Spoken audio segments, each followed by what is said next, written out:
kinda want to. Of those, I don't know.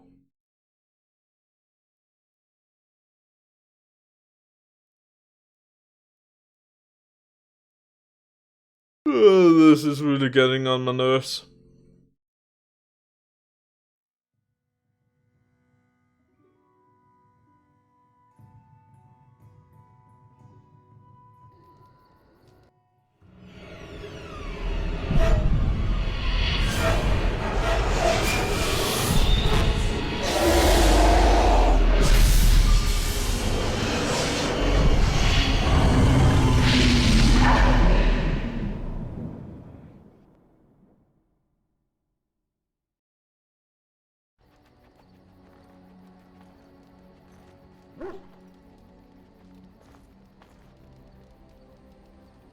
Bad dreams, huh? Must be something I ate. Drank more like, as in the tainted blood, remember? You see, part of being a Grey Warden is being able to hear the Darkspawn. That's what your dream was, hearing them. The Archdemon, it talks to the Horde, and we feel it just as they do. That's why we know this is really a blight. Oh, damn. I don't know if it's really a dragon, but it sure looks like one. But yes, that's the Archdemon. It takes a bit, but eventually you can block the dreams out. Some of the older Grey Wardens say they can understand the Archdemon a bit, but I sure can't. Anyhow, when I heard you thrashing around, I thought I should tell you. It was scary at first for me too. Any other supplier? Other than dying young and the whole defeat the blight alone thing, no. I'm all tapped out for surprises. Anyhow, you're up now, right? Let's pull up camp and get a move on. Alright.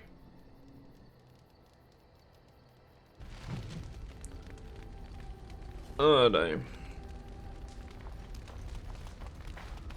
Alright, we are talking with these two buckets. It's good to see you, my timely rescuer.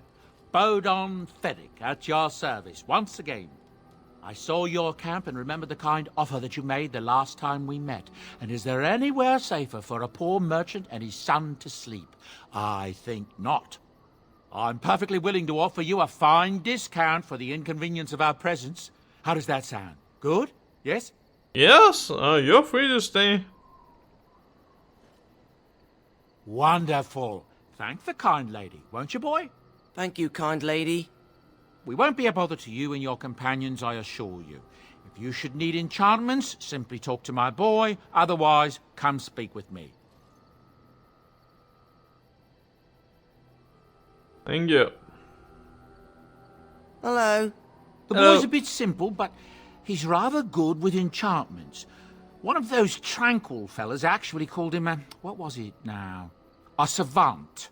I had no idea such a thing existed. A savant is an artist that has low intelligence in every other field than just one, where they are hyper intelligent. Some are good with numbers, other are apparently enchantments, and so on. He can fold lyrium into almost any weapon or piece of armor, though naturally some of the more extravagant materials will take more lyrium than others. It's a process that some of the master smiths back in Orzammar will perform, but my boy here is just as adept at it. Isn't that right, boy? Enchantment! And there you have it. Oh, certainly, I can do that for you. Just come with me. Okay, we are having a bit of problem with the lackeys. Alright. A flask, we got that.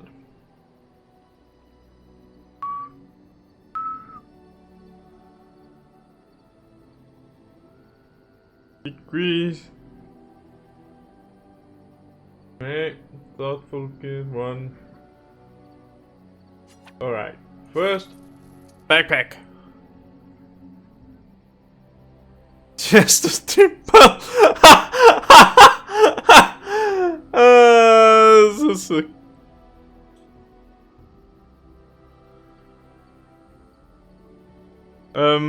all right.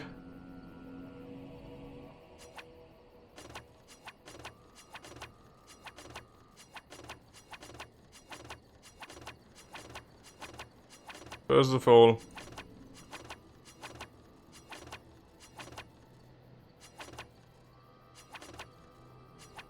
let's get all them.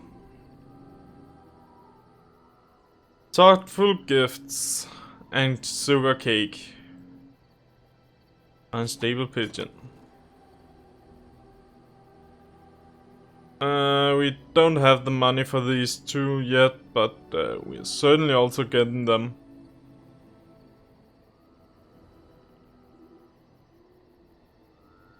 How do we give gifts again?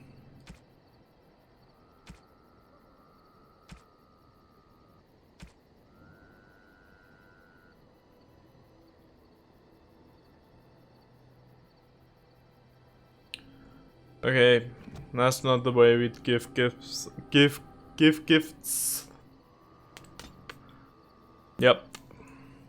If there's anything I can do for you, please, please tell me. Well, what's your Well, story? if you're really interested, I suppose it wouldn't hurt to tell you. I am originally from Orzammar, the famed dwarven city that lies beneath the stately Frostback Mountains.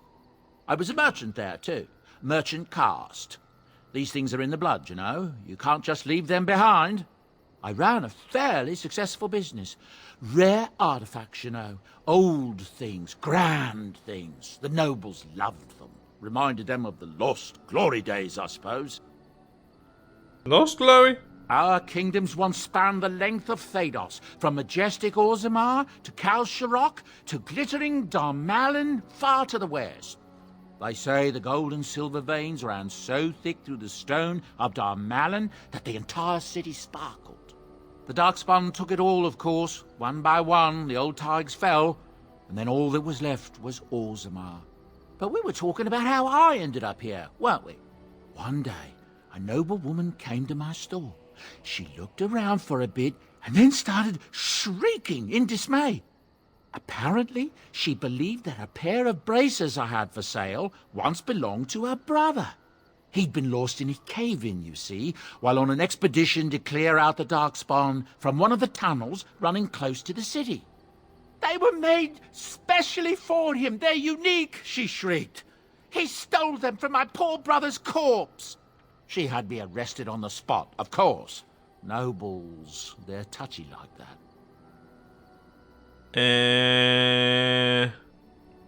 Did you steal? Well, I didn't steal them. You see, I'd been paying these castless thugs to venture out into the deep roads for me. The lost Tigers, they're full of things that people left behind. Sometimes you can find a treasure, something worth a little gold. Better do something. That's exactly how I see it. The noblewoman, she wasn't too happy with the theft of her brother's braces. I don't know what they planned for me, and I didn't want to find out. Bribed the guard that was watching me and took off for the surface first opportunity I got. Never looked back.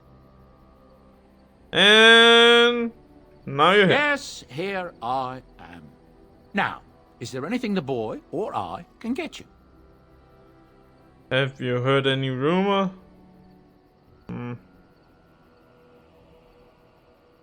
Look, we don't rob people, all right? We don't take things from people that need them. The things in the Lost Tigers, what good did they do lying there? I brought them back to Orzammar, where people could look at them and remember. It's not all that different up here. There are places long abandoned by the humans everywhere. Even more now with the Darkspawn coming.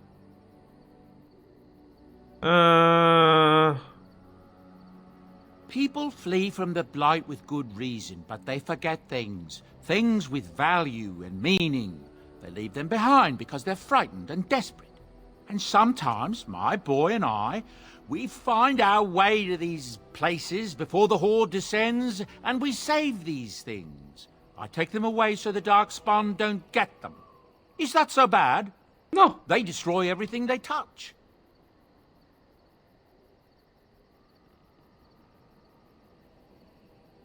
That's what I tell myself, too.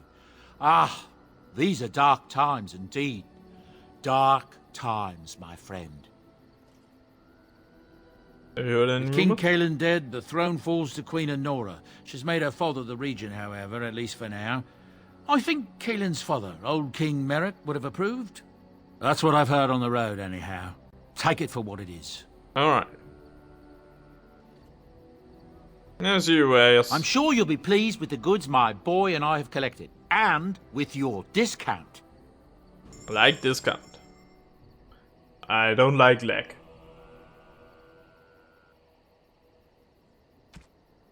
And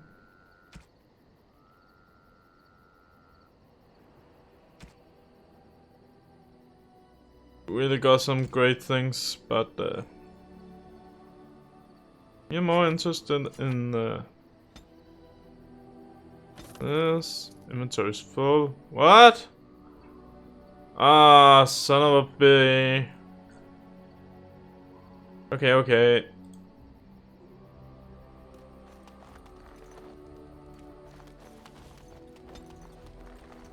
Can only take that much, alright. Let's just talk a bit. Why are we stopping?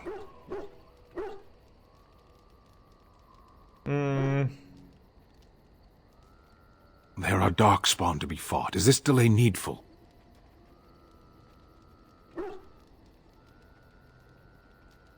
You are concerned. No need. I am fit enough to fight. Never seen a Kunai before. No. No? Why not?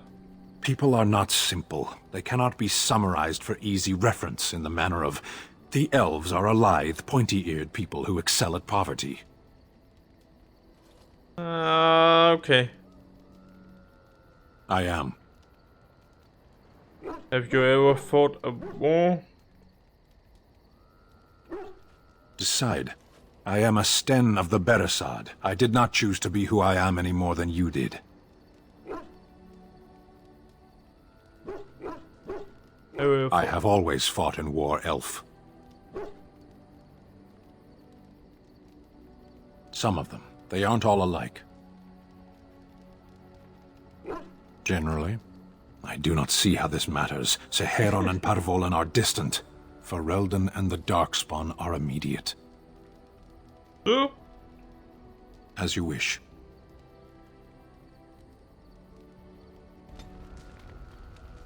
Okay, we got some approval. Yes? Hello, beauty. Well, here I am.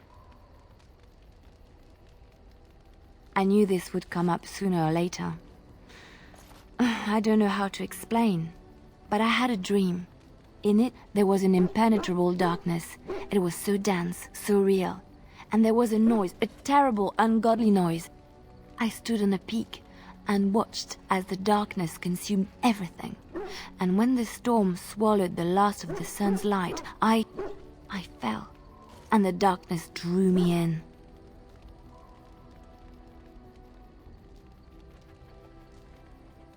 You dreamed of the I black? suppose I did. That was what the darkness was, no? When I woke, I went to the Chantry's gardens, as I always do. But that day, the rose bush in the corner had flowered. Everyone knew that bush was dead. It was grey and twisted and gnarled, the ugliest thing you ever saw. But there it was, a single beautiful rose. It was as though the Maker stretched out his hand to say, even in the midst of this darkness, there is hope and beauty.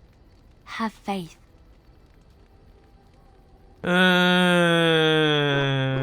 Did you hear voices?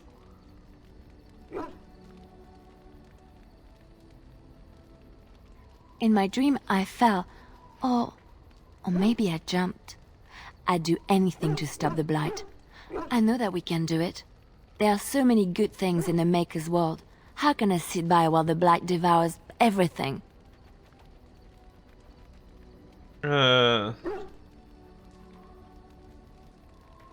Suppose I couldn't sit by. That is why you're a Grey Warden.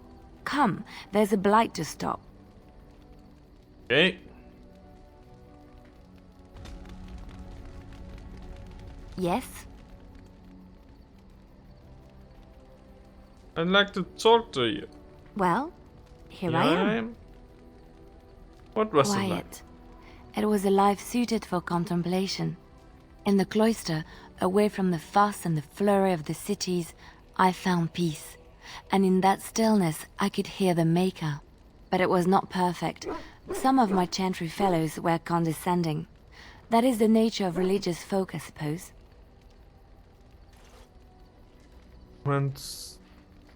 Coincidence?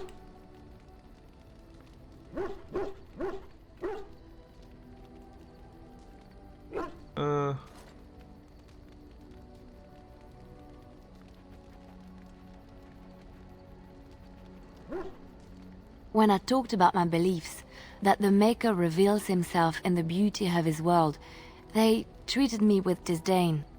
They want to believe that he's gone, so that when he turns his gaze on them, it means they are special, chosen. He cannot possibly have love for all, the sick and the weary, the beggars and the fools.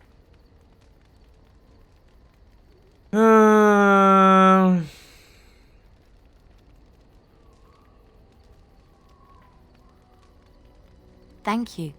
Maybe I am wrong. But it is the Maker's place to decide if I am worthy, not men, not the Chantry. But there is work to be done, and I have talked enough for now.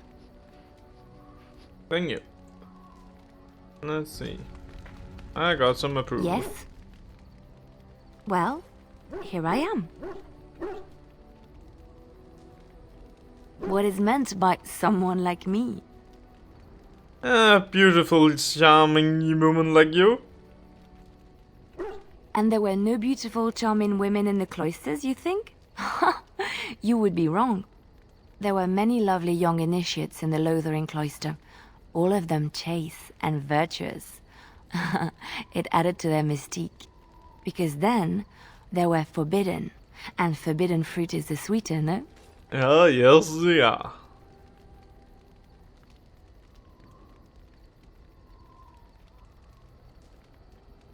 Ooh, My fruit? I can't believe I'm having this conversation. But no, I did not take vows. The Chantry provides succor and safe harbor to all who seek it.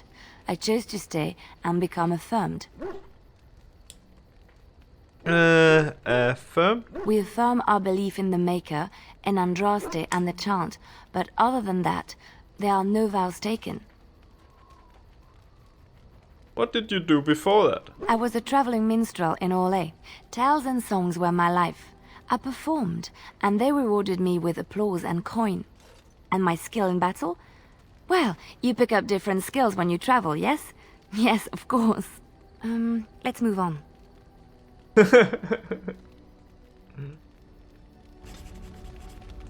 Okay, codex up there. Yes? Well, here I am. You, Of course I do. I love stories far too much to keep them to myself. Everyone should be able to benefit from them, I think.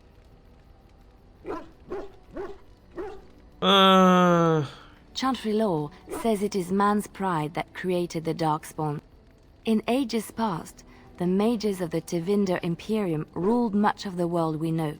In their pride, they thought their magics invincible and imagined that they were greater than the Maker himself. So thinking, they invaded his golden city, planning to take it for themselves and depose their own creator. But they were impure and full of sin. And it is with the sin that they tainted the golden city, corrupting it forever. The Maker cursed them and cast them from his sight. Wherever they went, they spread the taint of their sin. Any land that was touched by the taint became blighted and would suffer no life. Instead, the Darkspawn arose to torment us and remind us of our hubris. Know any stories from Of Orlys? course, Orlesians enjoy telling stories. I shall tell you my favorite tale of Aveline, the Knight of Orlais. A long time ago, a girl child was born to a farmer. He had hoped for a son, not a daughter, and so he told his wife to abandon the child in the woods.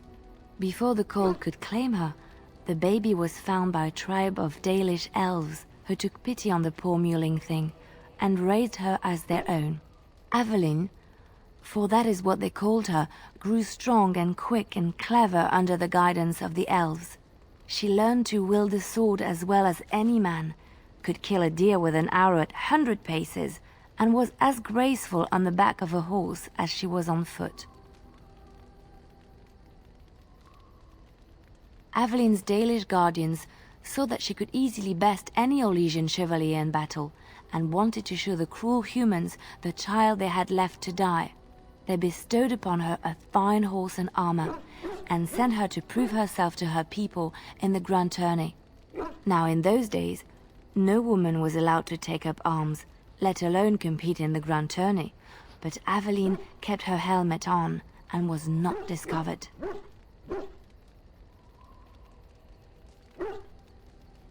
Aveline won many events and gained the approval of the adoring crowd. Eventually, she came face to face with the knight Kaleva in the grand melee.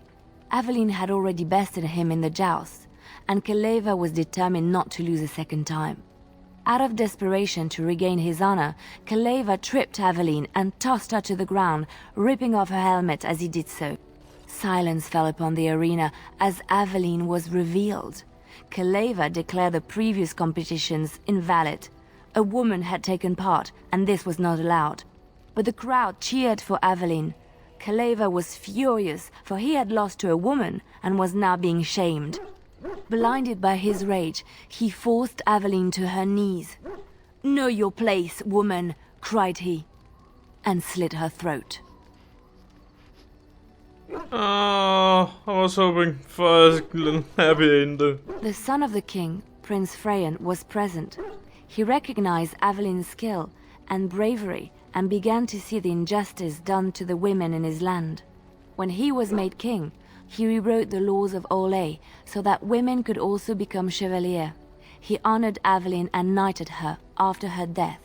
And to this day, any female who is knighted reveres Aveline the Brave, for she is the patron of all women chevalier.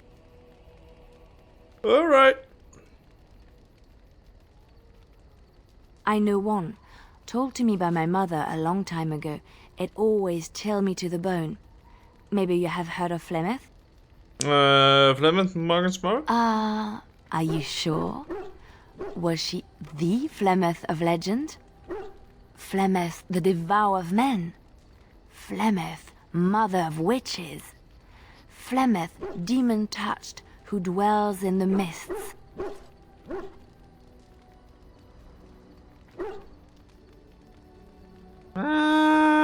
She did really introduce us. Ferelden mothers scare their daughters with talk of Flemeth. They say that if you're bad, Flemeth will spirit you away and bind you to her forever. They also say that Flemeth mourns her lost beauty and will steal yours through your looking glass if she catches you. Flemeth was beautiful. Flemeth's beauty was known throughout the land. She had hair like unto a moonless night, skin as pale as winter's first snow, and eyes as beautiful and perilous as the sea. When she came of age, she came to the attention of the Lord of Highever, Conobar, and he took her for his wife. Conobar soon learned that his young bride had the gift of magic. He kept this a secret, for he feared that she would be taken from him. Flemeth stayed with Conobar for some years, and with his blessing she practiced her art. And then one day, a young poet named Osen came to the castle. Flemeth was captivated by Osen's voice, and he by her beauty, and they fell in love. Oh, the plot thickness! Flemeth longed to be with her true love, and she and Osen fled from Conobar's lands, seeking refuge in the Kokari wilds with the Chasing tribes. They lived there happily for many a year, till the day Flemeth received news that Conobar was dying and longed to see her face one last time. Flemeth's heart swelled with pity for the man who once was her husband, and begged Osen to return to Conobar's side with her. But when Flemeth and Osen entered Highever, they were captured by Conobar's men, and Osen was slain in front of Flemeth's eyes. Flemeth was imprisoned in the highest tower of the castle, there to await Conobar's judgment on her. Distraught at the loss of her love, Flemeth plotted revenge against her husband.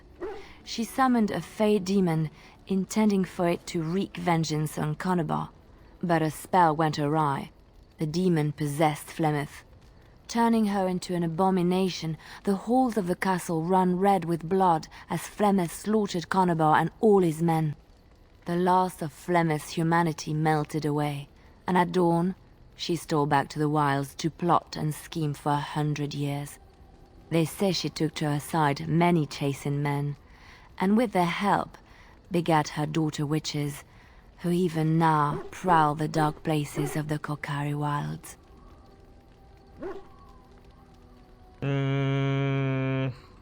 Which one? Know anything about the dailies? I know a little about your people, but I may be misinformed, and I would hate to offend you.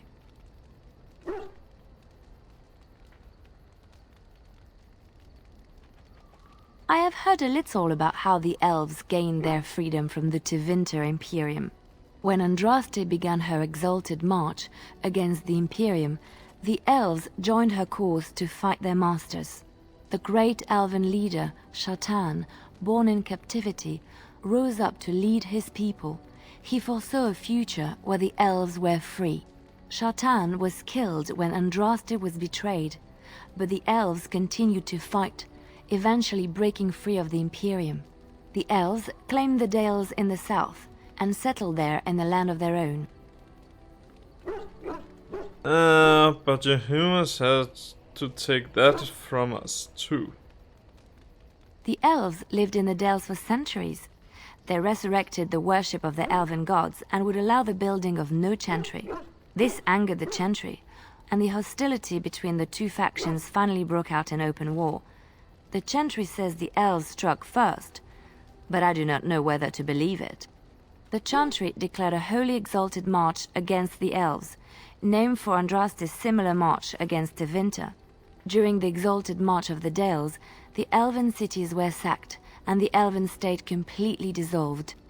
Some of the elves bitterly accepted their fates and surrendered to human rule, living in the human cities as second-class citizens. But others, still fiercely proud of their heritage, refused to bow to the humans, and instead became homeless wanderers. They were the elves of the Dales, the Dalish. What do you know about Andraste? Andraste was the Maker's chosen. The Maker had long since abandoned the world when the sound of her singing turned his ear. Beauty, grace, and wisdom enraptured him, and he offered to take her from this flawed world to become his divine bride. But Andraste had an earthly husband and would not forsake him.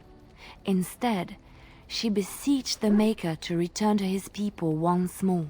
So earnest was her plea that the Maker was moved, and promised that he would create a paradise on earth if all abandoned their false gods and turned once more to him. And this is why Andraste began her exalted march on the idolaters of the Tevinter Imperium. The Maker granted her his powers with which to smite her enemies. Andraste brought the Imperium to its knees, and her victories converted many to the worship of the Maker. Okay. Alas, it was the frailties of men that betrayed and killed Andraste.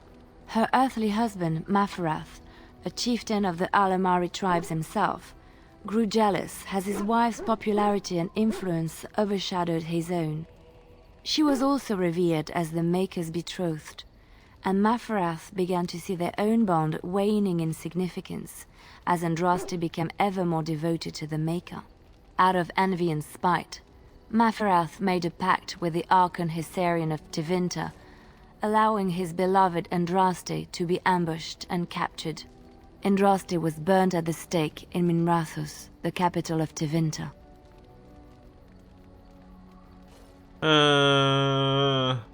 But the Tevinter has a chantry, doesn't it? The Tevinter chantry claims that in Andraste's last moments, his Sarian's heart softened, and he heard the voice of the Maker telling him to end her suffering. He plunged his sword into her heart, and as her blood washed over his hands, he became one of the faithful. Dissenters said that the Archon only converted because he could not stem the tide of Andraste's cult, and was forced to do so to stay in power. We will never know for sure. That's deep, man. Okay. We got it?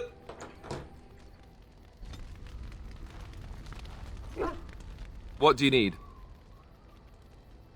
Do we want to talk You about don't have to Duncan? do that. I know you didn't know him as long as I did.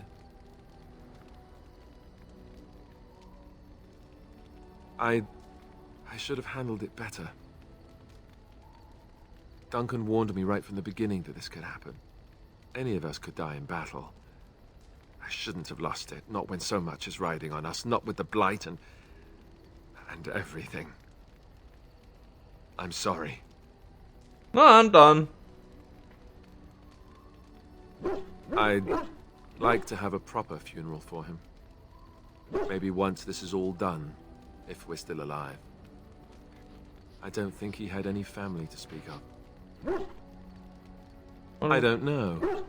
I have no idea what the Grey Wardens do for their... when they fall in battle. The Dalish don't practice cremation, do they? How do your people honor your dead?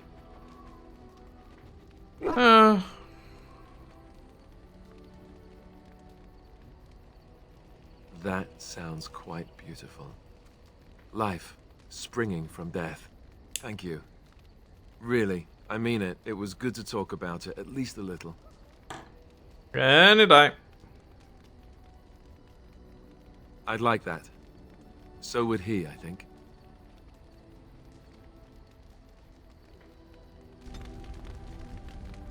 What do you need? Ask away. Essentially, they're trained to fight. The Chantry would tell you that the Templars exist simply to defend. But don't let them fool you. They're an army. The other main purpose for a Templar is, of course, to hunt mages. To that end, we train in talents that drain mana and disrupt spells. Perhaps, but there usually isn't much of an opportunity. The Chantry keeps a close rein on its Templars. We are given lyrium to help develop our magical talents, you see. Which means we become addicted. And since the Chantry controls the lyrium trade with the dwarves, well, I'm sure you can put two and two together. Oh, yeah. Thankfully, no. You only start receiving lyrium once you've taken your vows. You don't need lyrium in order to learn the Templar talents. Lyrium just makes Templars' talents more effective. Or so I was told. Maybe it doesn't even do that. The Chantry usually doesn't let their Templars get away either, so they can spread their secrets. I'm a bit of an exception. Yep. Lucky me. Lucky you.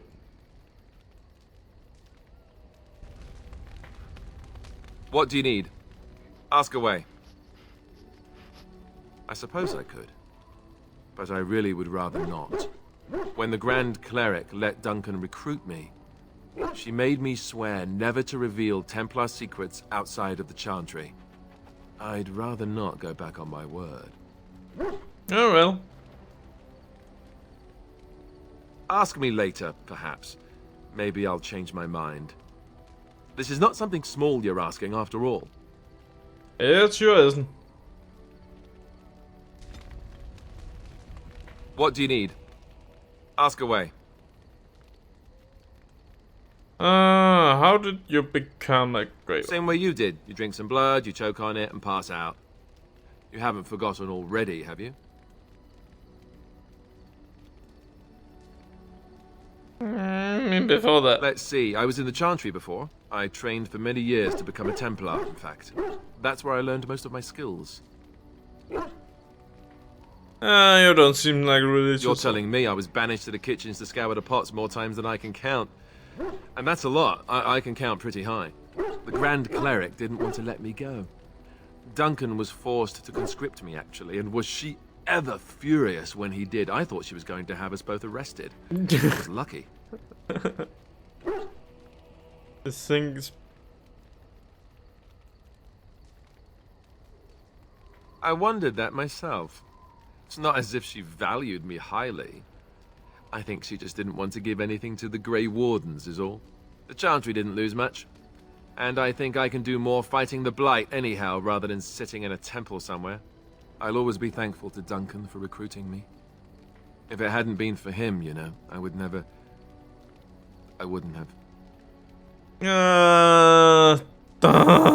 He was a good man. He was. A good man who didn't deserve his fate. That much I'm sure of. Come on, let's go. I think I'm done talking. Yeah. What do you need? Ask away. Did I say that? I meant that dogs raised me. Giant slobbering dogs from the Anderfells. A whole pack of them, in fact. Ah, really? That explains the smell.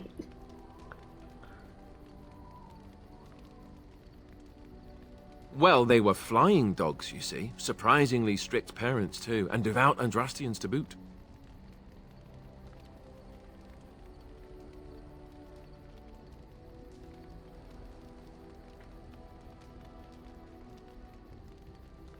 And these dogs sold you to the Chantry, I take it. Or did I dream all of that? Funny the dreams you'll have when you sleep on the cold, hard ground, isn't it? Are you having strange dreams? Almost strangling you.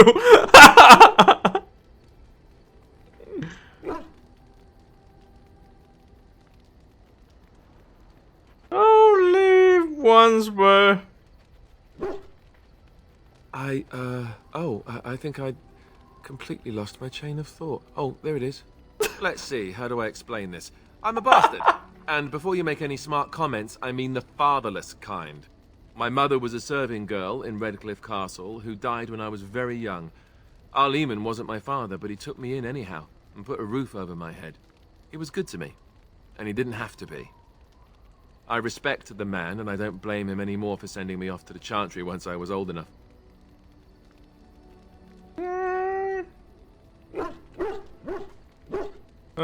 I know who I was told was my father. He died even before my mother did, anyhow. It isn't important. Arleman eventually married a young woman from Orlais, which caused all sorts of problems between him and the king because it was so soon after the war. But he loved her. Anyhow, the new Arlessa resented the rumors which pegged me as his bastard. They weren't true, but of course they existed. The Arl didn't care, but she did. So off I was packed to the nearest monastery at age 10. Just as well. The Arlessa made sure the castle wasn't a home to me by that point. She despised me. You're probably luckier than most often. Luckier. Yep.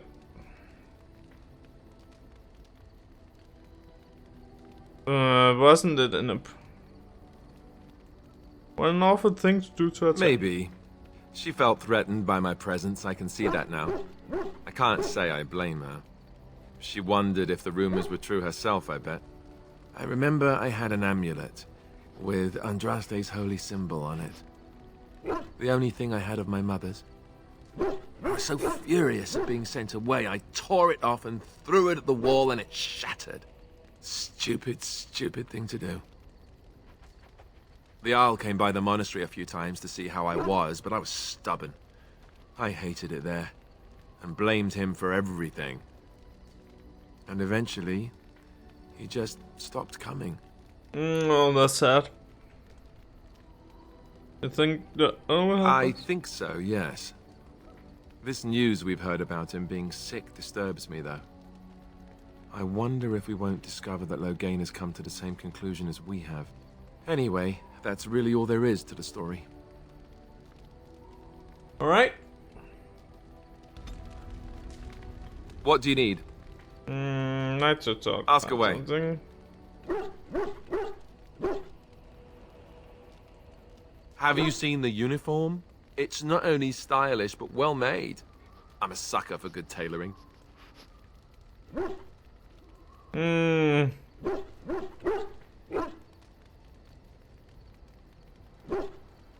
That's just in public. In private, we have these yellow and purple tunics, right? Much more comfortable, and you don't break the beds when you jump on them during a pillow fight.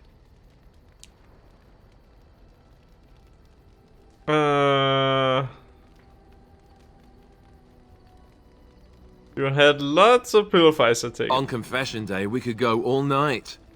Being a Templar isn't all about chasing men in skirts and hiding behind priests, you know. You don't really want to know about my being a Templar, do you? It's really quite boring.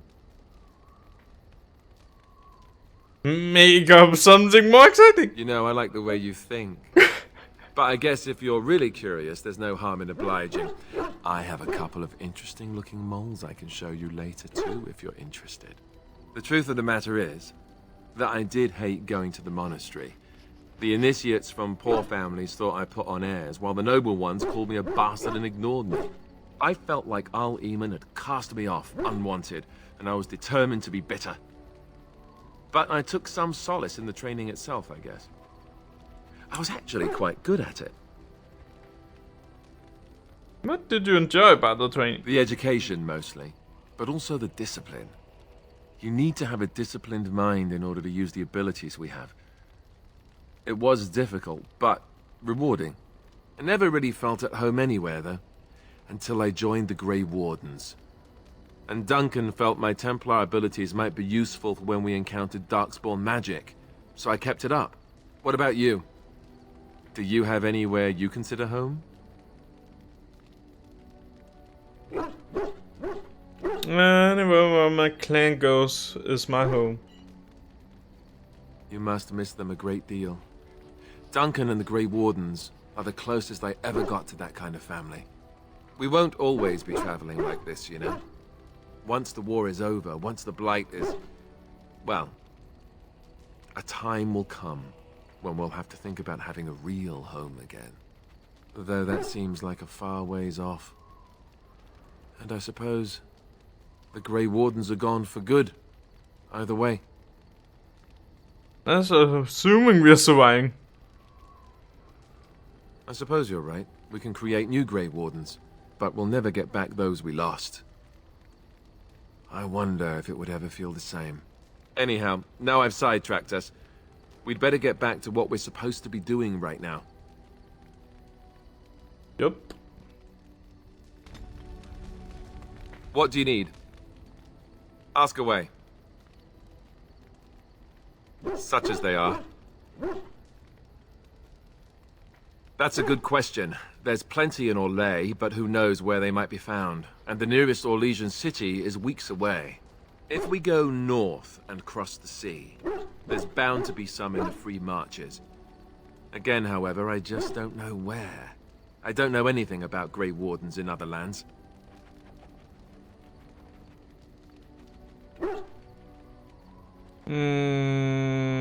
Is our headquarters? Here in Ferelden, there's our compound in Denerim at the palace, but that's it. Loghain will have control over that and be watching it, no doubt. Beyond that, the only place I know of is Weishaupt Fortress.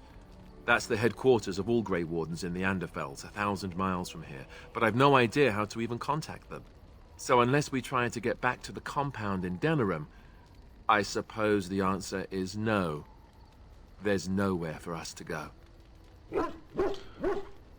So what happens now when there's just two of us? I imagine that eventually the Grey Wardens outside of Ferelden will wonder what's happened. Why there's no contact from Duncan or someone. They'll send someone eventually. Though who knows what Loghain's people in Denerim will tell them. Maybe they won't send anyone. We could try to contact them. But that would mean leaving Ferelden, and even if we did, they couldn't come back with us in time to stop the Blight. So that means whatever happens, it's up to us. We need to I start mean- rebuild. Eventually, we would have to use the joining to make more Grey Wardens, right? But I don't know how to do the joining, or what's involved. I know it involves lyrium and some other magic, and that it's really difficult to prepare, but that's it. Unless we can find out more about the joining, I guess we better get used to the idea that there might only be 2 of us for now. Until more come from elsewhere. What will happen if we just left? Just left? You mean just left Ferelden? I don't know. If there's an archdemon, however, we're supposed to be the only ones who can defeat it. And that means the Blight would grow unchecked. Eventually, other Grey Wardens in Orlais and other lands would hear about it, and they would come to fight it, but they wouldn't come in time to save Ferelden. There's no way. I'm not going anywhere. Hey, I was just asking. About the Grey Wardens, anyhow. Fair enough. What do you need? No man.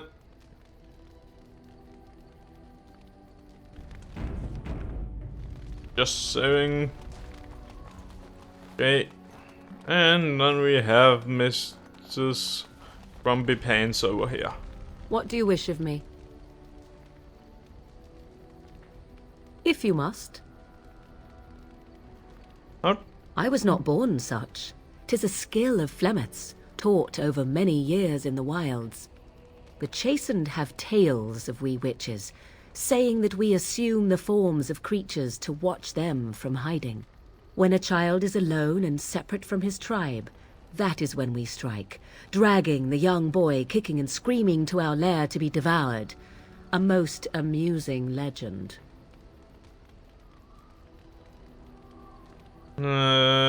Changing her form, certainly. Devouring lost children, I cannot say. She has not done it in my experience, though in truth my lifespan is but a fraction of her own. Why do you ask? Is there something specific you wish to know? Can you change into other human forms as well? The form of an animal is different from my own. One may study the creature, learn to move as it does, think as it does. In time, this allows one to become as it is. I gain nothing by studying another human. I already am the same as they are. I learn nothing. So the answer is no, my human form is the only one I possess. Can anyone become a shape changer? Anyone with sufficient will. But the act of transformation is a magical one. 'Tis a spell and thus requires a mage's talents. If you had a notion to learn such a skill for yourself, sadly, you must remain disappointed. Do you spend a lot of time as an animal? There were nights when the wilds called to me, 'tis true. You look upon the world around you and you think you know it well. I have smelled it as a wolf, listened as a cat, prowled shadows that you never dreamed existed. But my life is as a human. I am under no illusions to the contrary. There have been Dalish keepers who has similar magic. Oh? Then I have no doubt your people do much to keep their talents well hidden from humans. I wonder if I was to ask one of your keepers of the origin of their magics, if there would be any relation to what I was taught. We don't know much about our regions, I'm afraid. Ah, this makes sense according to what I know of the elves. Alas. Indeed. Have you an opinion on my abilities, then? Am I an unnatural abomination to be put to the torch?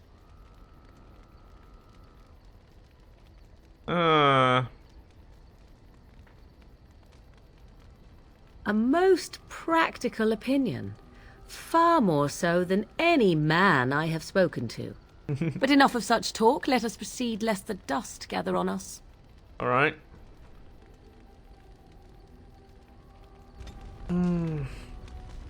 What do you wish of me? If you must. Do you grow up? Why do you ask me such questions? I do not probe you for pointless information, do I? You could if you wanted to.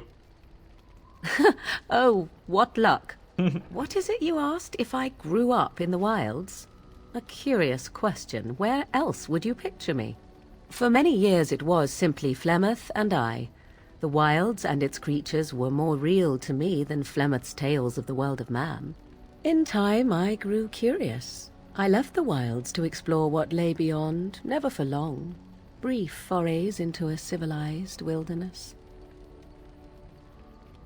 And you remained For the most part, Flemeth taught me well. For all that I had been taught, however, the truth of the civilized lands proved to be overwhelming. I was unfamiliar with so much. So confident and bold was I, yet there was much that Flemeth could never have prepared me for.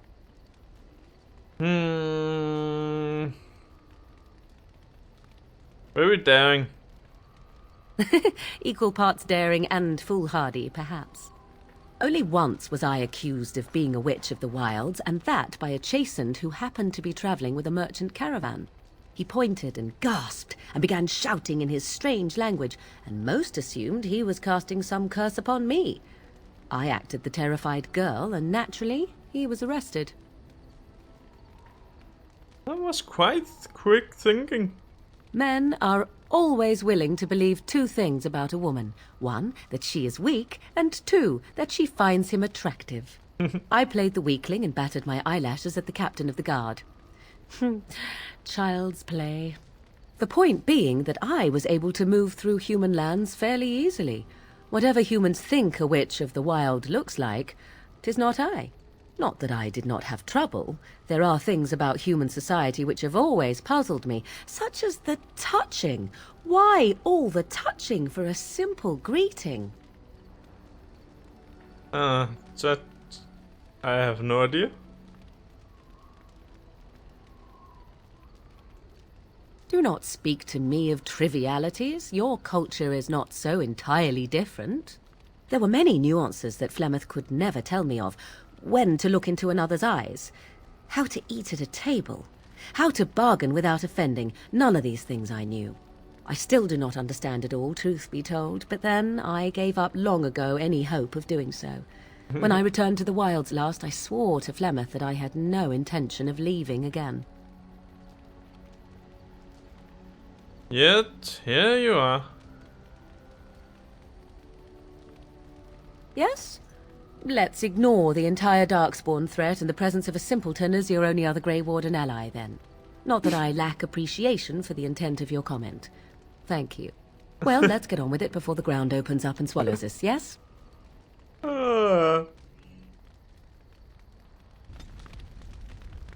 What do you wish of me? If you must. My mother has been hunted from time to time, yes, by Templar fools like Alistair, which should tell you how successful they generally were. Flemeth made a bit of a game of it, in fact. The Templars would come again, and she would look at me and smile and say that the fun was to begin once more. I feel sorry for the Templars. I am unsure. I was too young to understand, and perhaps 'twas bravado on Flemeth's part, or perhaps she was merely amused. I will never know. Flemeth would warn them, once. 'Twas a warning they inevitably failed to heed. And then the true game began. Often Flemeth would use me as bait. A little girl to scream and run and lure the Templars deeper into the wilds and to their doom. Surely. Sometimes. Eventually. Thankfully, the wilds is a vast place. Once they found us, Flemeth would simply move us elsewhere, and we would be lost within the forest once again. I did not understand the danger we faced until I was much older. I had never heard of apostates or maleficarum.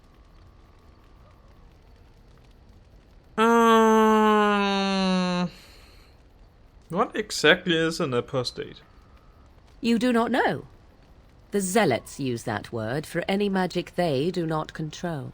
The Chantry sees any mages not leashed to the Circle of Magi as apostates, and apostates could become Maleficarum, evil mages that resort to blood magic and become demon-enslaved abominations. It may even be true, still, those of us who prefer freedom see no reason to submit.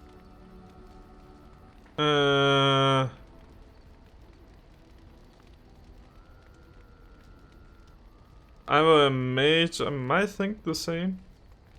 Thank you for small favors, then, at the very least. Enough of this talk. Let us return to the task at hand.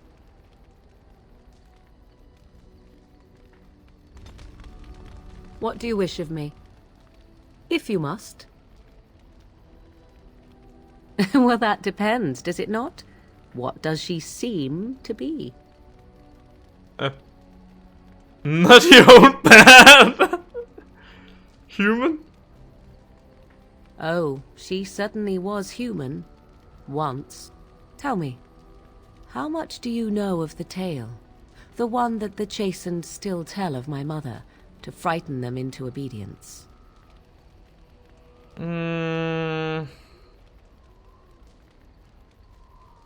can relay what Flemeth once told me herself, and you can decide whether or not 'tis the truth, if you desire. As the tale is sung by the bards, there was a time when Flemeth was young and beautiful, a fair lass in a land of barbarian men, the desire of any who saw her.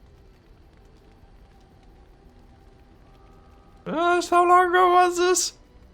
Many centuries, before this land was even named Ferelden. The tales say that Flemeth fell in love with Osen the Bard, and fled the castle of her husband, the dread Lord Conobar, and that he swore vengeance for her infidelity. In truth, my mother claims that 'twas Osen who was her husband, and Conobar the jealous lord who looked on from afar.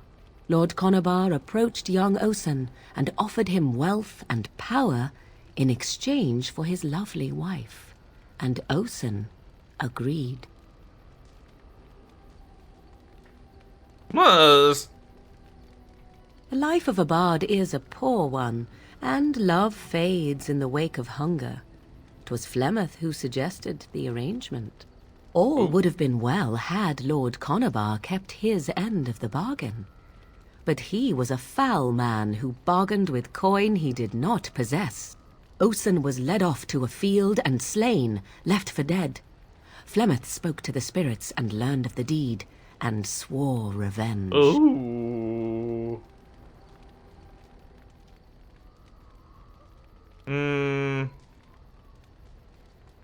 That was not the point. Conobar had no honor, so she would not have him. Flemeth begged the spirits to aid her, and 'twas they who slew Conobar. The demon the legend tells of came later. Lord Conobar's allies chased Flemeth, you see, chased her to the wilds, and there she hid. There she found the demon, and he made her strong. The legends all speak of the great hero Cormac, he who defeated Flemeth and her great army when she invaded the lowlands centuries later. All lies. Of course.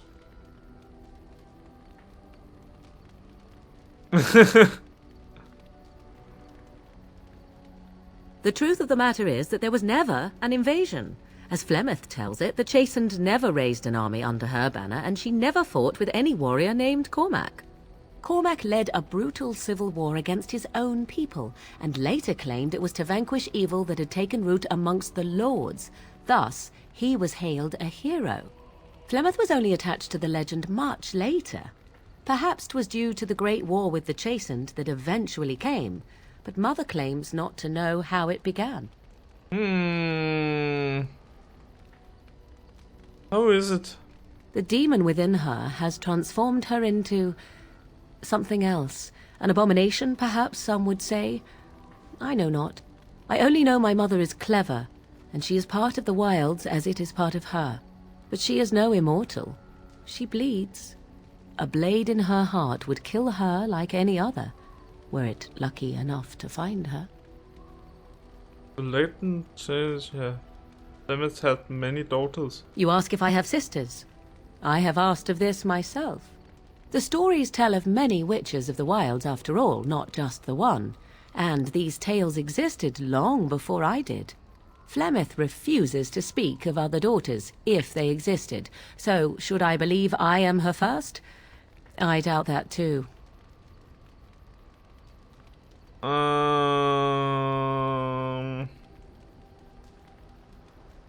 The Chastened tell of a falling out between Flemeth and her daughters. They say that one day she hunted them all through the wilds and ate their hearts. It may be true. I have never seen another witch or heard of one. Perhaps one day Flemeth will eat my heart as well. Do you believe her version? I do not believe everything that Flemeth claims. Oft it seems her bitterness has coloured her memories. But on the whole, yes, I believe this tale, if not all. Aren't Abomination usually insane horrors? How often is this usually? Always? If not always, then when is it not true?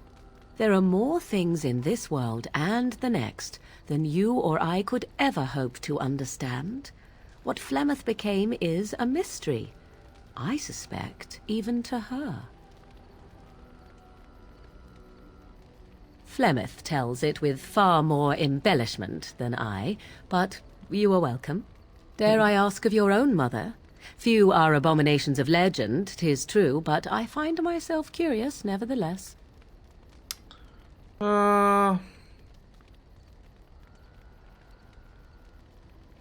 Mama. Ah, then you have my sympathies for what it is worth.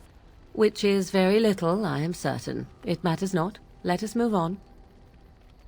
That's a good story. What do you wish of me? If you must. I cannot teach you, no, but any other mages that cared to learn, yes, I could do that. Send whoever you wish my way, and I shall teach them what I can in the camp, provided they possess the will to even make the attempt. Thank you.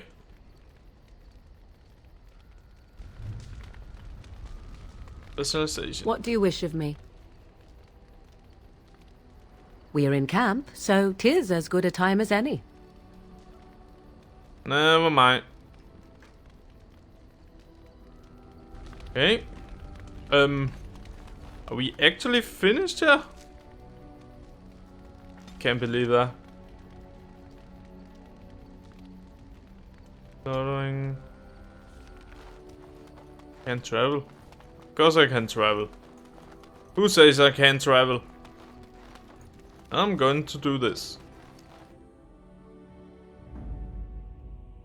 Okay, we're starting this, this, Yes, and this. indeed. Accept.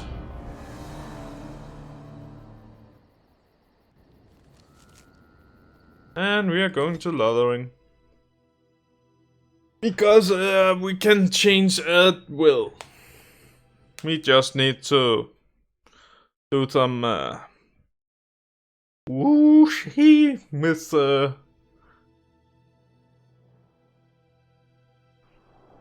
yeah. Alright. Yana. Who are you? And That's a wonderful thought. I don't know what to say. just say thank you. That's a wonderful thought. I don't know what to say.